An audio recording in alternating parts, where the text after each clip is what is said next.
The American entertainment industry is dying. I struggled about making this post, but I think it's time for me to voice what's really happening behind the scenes in Hollywood. A lot of people have been asking me, well, Patrick, what's your next project? What's your next project? And I'll be honest with you, I haven't worked since spring of last year, and there has been no project since. After I wrapped my last show, Fight to Survive, and we saw the strikes looming for the writers, we thought, okay, this will be a lot like 07, 08. Since reality or unscripted television is typically non-union, we usually pick up the slack when the unions, like the Writers Guild and the Actors Guild, are doing their negotiations. And we expected this to happen last year, but it didn't. Since studios are run by corporations now, as opposed to executives who used to champion shows or support creativity or the artistry behind making television, that's just not how it goes anymore. It's slashing budgets across the board. From what I understand, the networks have simply run out of money.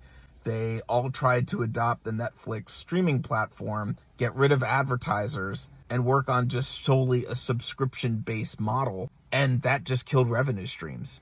In short, there's no money to make television shows anymore, or at least not in the United States. We've seen a lot of outsourcing out of the country. There's actually a show that's going to be about San Francisco Asian gangs.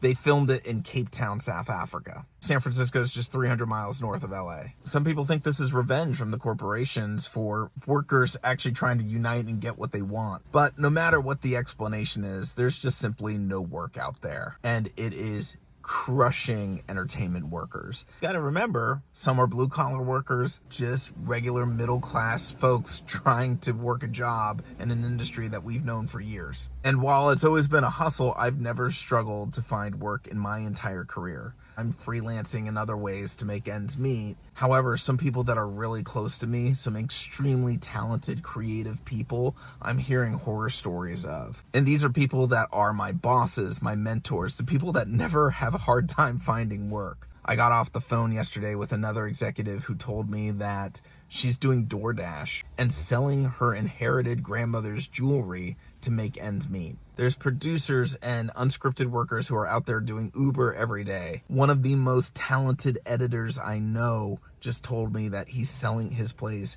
and moving out of California. And then I've even heard of a suicide, because that's how bad it is right now. There's really not much of a voice for our industry, so that's why I'm making this TikTok, to get the word out there. And I've spoken to a lot of other producers, and a lot of us are truly wondering that out of all these years, this is where our career ends.